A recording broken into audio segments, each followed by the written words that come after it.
was new beginning in 1989 was supply chain science. And it's a combination of algorithms, applied mathematics, increased computing power, linear programming, and other techniques that could expand and extend the supply chains greater than had ever been done before. And enormously, and a lot of it, people know about just-in-time inventory, like, hey, I got a car assembly line, I got to put in the seats, I want the seats to show up like the morning that car gets to that point on the assembly line, so it's not sitting in a warehouse, not inventory, cuts costs, etc.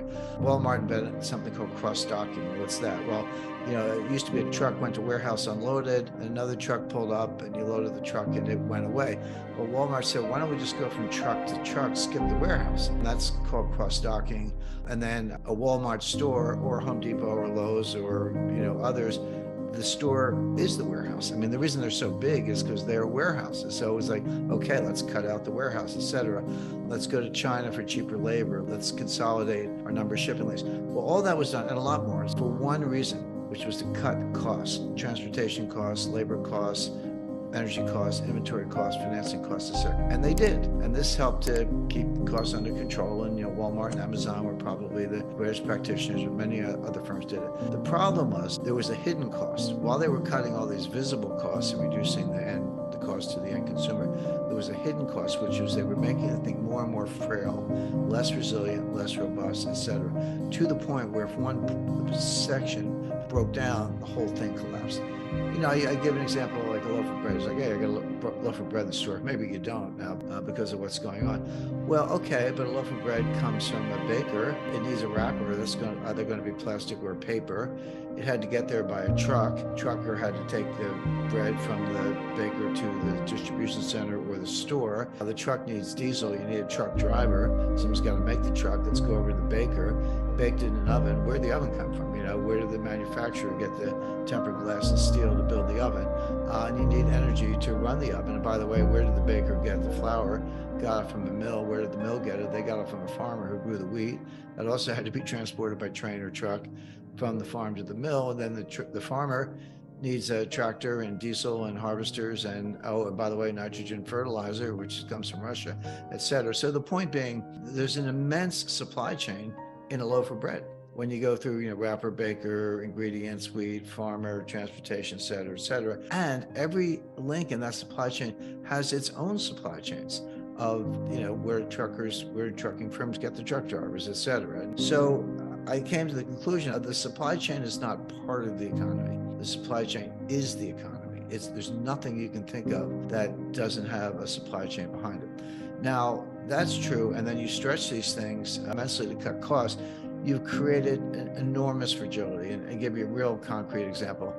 Germany's a major car manufacturer. You got Volkswagen, Audi, Porsche, and BMW, and others. There's several hundred miles of wire in a car, with all the controls and hydraulics, electronics, etc. You can't just throw the wires all over the car. There are conduits. There are plastic conduits that they install, and then they run the wires through it to wherever they need to go. Those conduits are made by a firm in Ukraine. Well, Ukraine's got a few problems right now, including war, and they can't get them. So BMW and Volkswagen had to shut down assembly lines for sophisticated automobiles, not because they couldn't get chassis or leather seats, because they couldn't get this plastic part.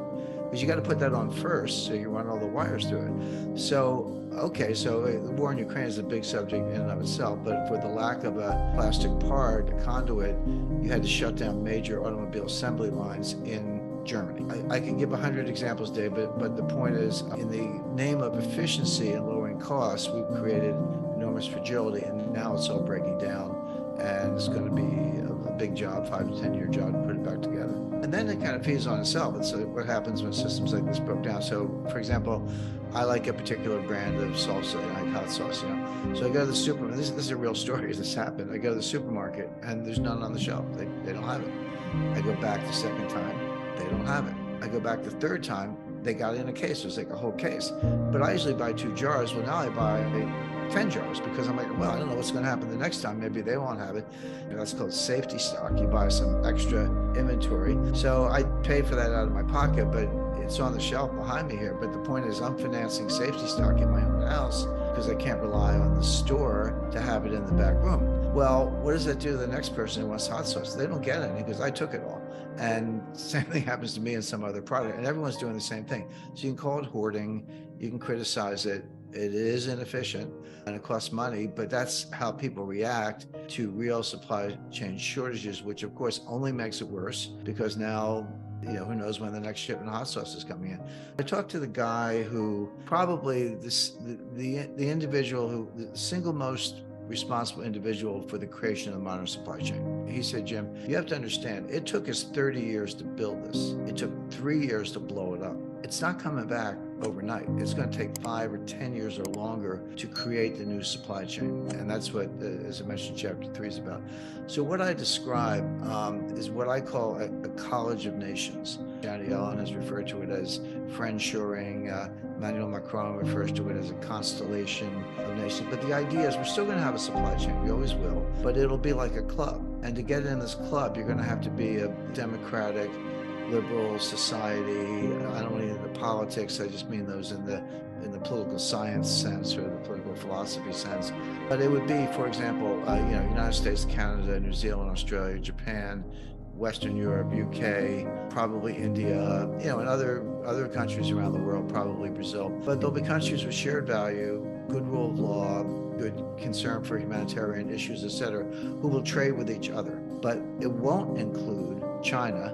Russia will be, maybe they're in the penalty box, but China will definitely not be in it. China will have to construct its own club, whatever you want to call it, that would include, resource suppliers in Africa and maybe outsourcing in South Asia. And there'll be some people who kind of play both sides, and that's fine. But people say the U.S. is decoupling from China, which is true, but China is decoupling from the U.S. This is it's like a nasty divorce, but both sides want out. So what does that mean? It means that, relative to some base costs will be higher because the Chinese have a lot they do is repugnant, but they are the manufacturing hub of the world. That's true. It'll be more expensive to do it without them, but it'll be worth it. And the way I look at it, the delta, the extra costs that we might pay at the store, that's like buying insurance. You buy insurance on your house, you don't want anything bad to happen. But when you write the check to the insurance company, you don't think you're wasting your money.